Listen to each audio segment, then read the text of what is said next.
Akshay retired air marshal Sanjeev Kapoor हमारे साथ हैं। इनको देखकर आपको याद आया होगा कि आप भी फाइटर जेट उड़ाना चाहते थे, आप भी फौज में जाना चाहते थे। आज भी आपका दिल हमारी आर्म फोर्सेस के लिए धड़कता है। जी। तो ये उल्टे रास्ते कहाँ चले गए?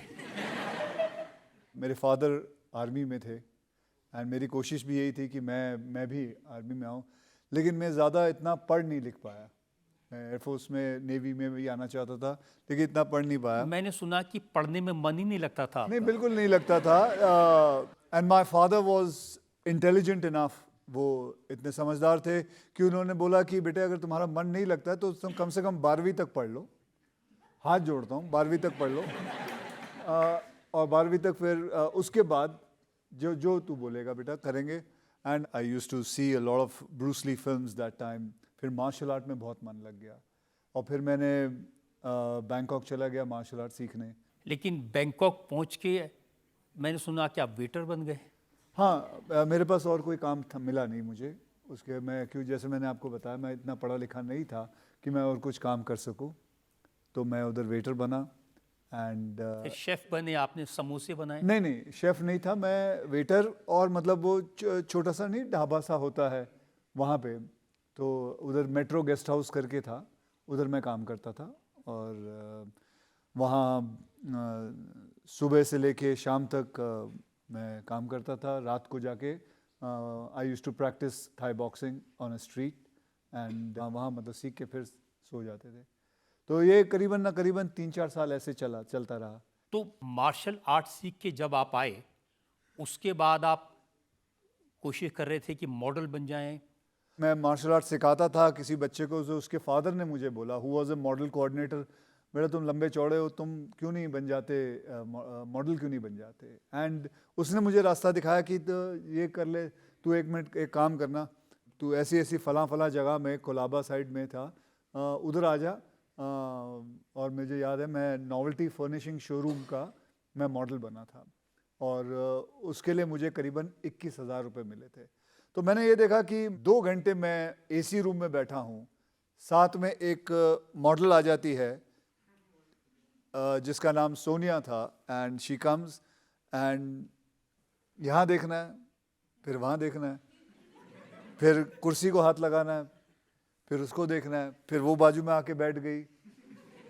ये सब मिला मिलू के 21,000 रुपये मिल गए।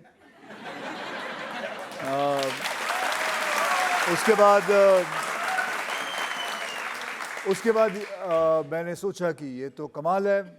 मैं पूरा महीना मेहनत करता हूँ, मार्शल आर्ट सिखाता हूँ, मुझे 5-6 हज़ार से ज़्यादा आमदनी नहीं मिलती। ये 2 घंटे में एसी रूम में बैठ के 21,000 रुपये मिल गए। नहीं, ये नहीं आप बता रहे कि 2 घंटे एसी रूम में बैठ के लड़की को गोदी में बिठाने के केस हो रहे हैं। हाँ, गोदी में बिठाना मतलब देखिए, करीबन ना करीबन वहाँ 200 से 250 लोग होते हैं। अब गोदी में बिठा के क्या होना है। मतलब सबके सब हैं वहाँ। And so it is. फिर उसके बाद मॉडलिंग करने लग गया। उसके बाद फिर मुझे एक फिल्म मिल गई। ये सही है कि आपको सबसे पहले गोविंदा ने कहा था कि तू हीरो क्यों नहीं बन जाता? जी बिल्कुल। ये एक फोटोग्राफर था जिसका नाम था जयेश सेठ। तो जयेश सेठ जो था, उसके पास मैं एज अ लाइटमैन काम करता था उसके साथ। और फिर बड़े बड़े एक्टर्स आते थे, गोविंदा जी आते थे, संगीता बिजलानी थी, जैकी श्रॉफ थे, अनिल कपूर साहब थे। और उन सब के मैं फ़ोटोज़ मतलब लाइटिंग वाइटिंग करता था उनके चेहरे पे। तो तभी मुझे गोविंदा जी ने मुझे कहा था, ए तू चांगला है रे, हीरो बन जा, हीरो अच्छा रहेगा। हाँ, तो वो पहले इंसान थे जिसने कहा था। और उससे पहले मुझे याद है एक और चीज़, जब मैं 7वीं कक्षा में फेल हुआ था। हो क्या इसमें?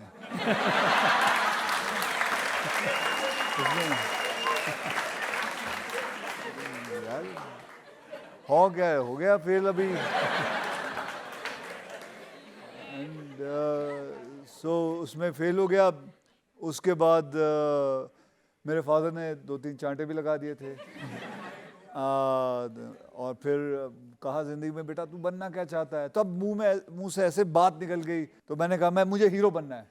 और जबकि कुछ नहीं था दिमाग में। ऐसे आदमी नहीं कभी यूं बोल जाता है, तो यूं बोल के मैं हट गया।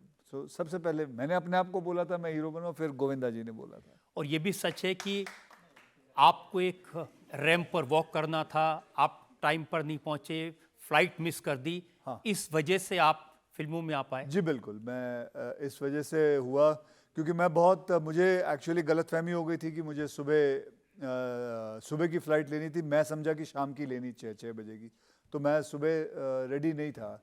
तो उस आदमी ने मेरे को बोला, यू ना फ़ोन करके बोला था, you are a very unprofessional person that you have not come. मैं बोला सॉरी मेरे से गलती हो गई, मैं समझा शाम की फ़्लाइट है, नहीं वो, और वो चला गया। और मैं फिर भी, मुझे याद, मोटरसाइकिल लेके गया था, उधर गया एयरपोर्ट पे, तो जब तक फ़्लाइट जा चुकी थी तब बड़ा उदास हुआ था। घर आया था, फिर थोड़ा बहुत रोने जैसा चेहरा हो गया था। मैं कुछ 21 साल का था तभी। एंड फिर माता जी ने देखा था मुझे, मम्मी ने कहा था कि बेटा फिक्र ना कर, जो रब जो करदा है, मैं पंजाबी में बोला था, रब जो करदा है चंगा करदा है।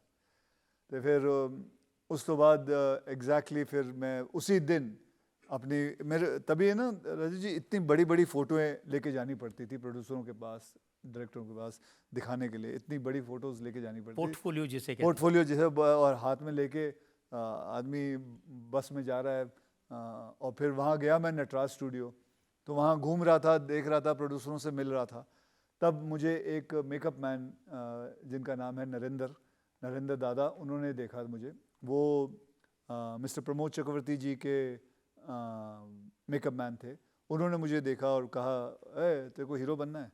मैं बोला हाँ बनना है। तो कहता लाओ फ़ोटो लाओ।